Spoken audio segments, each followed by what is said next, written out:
Unlimited tuslubuwa o utak ng baboy na sikat sa Cebu, nasa Cavite na. Ang linamnam ng lasa. Kasama dito ang puso, chorizo de Cebu, ngoyong at iba't iba pang Punko Peaks. Hello sir, ano po yung niluluto nyo?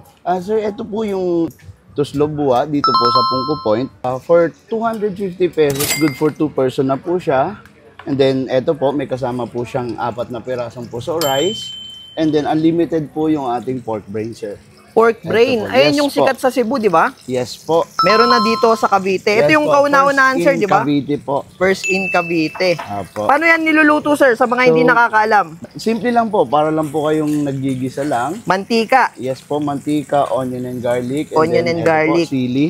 Sili. Siling green, yes po. Pero kung ayaw ng maanghang, pwedeng hindi lagyan ng sili. Optional naman po yung sili Optional. natin. And then, yung pork brain po natin. Pork brain. Ayan Yes yung po. tuslubuwa. Yes po. Ayun. Toslob means to dip po and buwa means bubbles. Ayun, oh. Tuslob means to dip and buwa means baboy. Bubbles po. Nasaan yung brain dun, sir? Ito po. Yan na po yung pork brain Ayan. po Tas natin. ano naman yan, sir? Nilalagay nyo? Then soy sauce po. Soy Depende sauce. po sa panlasa po natin. Konti lang, baka umalat. Paano malalaman, sir, pag luto na? Yan po sir, pagka bumubula na po siya, na medyo kumukulo na siya, pwede na po yan sir. Sa hindi nakakaalam kung paano kainin yung tuslubuwa, pag luto na siya, kukuha ng puso. Tapos ididip. Ididip lang Ididip. po. Yun. Pansin ko, sir, ano tong mga to? So dito naman po is meron din po tayo sa ating Punko Peaks. Ayan po, like ito po, isang Cebuano dish din po. Cebuano dish din. Ito po is ngoyong, Ngoyong. or lumpiang ubod po. Meron din po tayo dito, crab meat po. Crab meat. Siyempre, hindi po mawawala, chorizo de Cebu. Chorizo de Cebu, ito yung Yes masarap, po. sir, no? Kahit saan sa Yes Cebu, po. meron yan. Apo, and then yung ginabot. Ginabot. Oh, kaya Apo. chicharong bulaklak dito sa atin Yes po, sa marami Cavite. pa tayong choices like ito po yung ating pork chop Pork po. chop. Calamari, fried siomai, steamed siomai meron din po, and dynamite, po. Dynamite. Pansin ko, sir, may mga kape ka din dito. Yes po, meron po tayo dito. Ito po is ang aming ube latte. Ube latte. May coffee shop din sa tabi ng Yes po, Punko may Point. cafe din po tayo. Dito. Yes po. Matitikman na natin yung isa sa pinakasikat sa Cebu, yung kanilang tuslubuwa. Dito for only 250 pesos, good for to na, unlimited na yung tuslubuwa nyo. Tapos may kasamang 4 na puso. Yan, ito yung puso nila. Sasawsaw natin dito sa tuslubuwa. Ayun, oh. Pig's brain to sa hindi nakakaalam ng tuslubuwa. Ayan.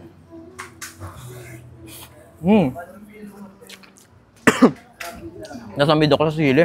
Ang linamnam ng lasa. Ayan. Sausaw natin, ayan yung pig's brain. Kaya yung tuslubuwa kung tawagin nila. Dito lang sila matatagpuan sa Punko Point, Merry Chris Complex. Yan, sa may Riverside. Bukod sa unlimited tuslubuwa, meron din sila ditong mga Punko Peaks. Ito yung kanilang ngoyong. Isa rin tong sikat sa Cebu na parang fried lumpia. Sausaw natin sa kanilang special sauce. Yan, no? Sarap. Banghang yung sauce, ha? Sarap na ito. Meron din sila dito. Ayan, crab meat. Pili na lang kayo ng inyong mga Punko Peaks, pero iba-iba yung presyo niyan. Pero kasi sigurado ko sa inyo lahat yan masarap at sulit. Ayan, oh. Crab meat. Tikman natin. Ang dinamnam. Grabe ito. Sarap na ito. Pag sinabing pungo talaga, ayun yung mga tipong putok-batok. Kaya meron tayo ditong ginabot o chicharong bulaklak. Yan.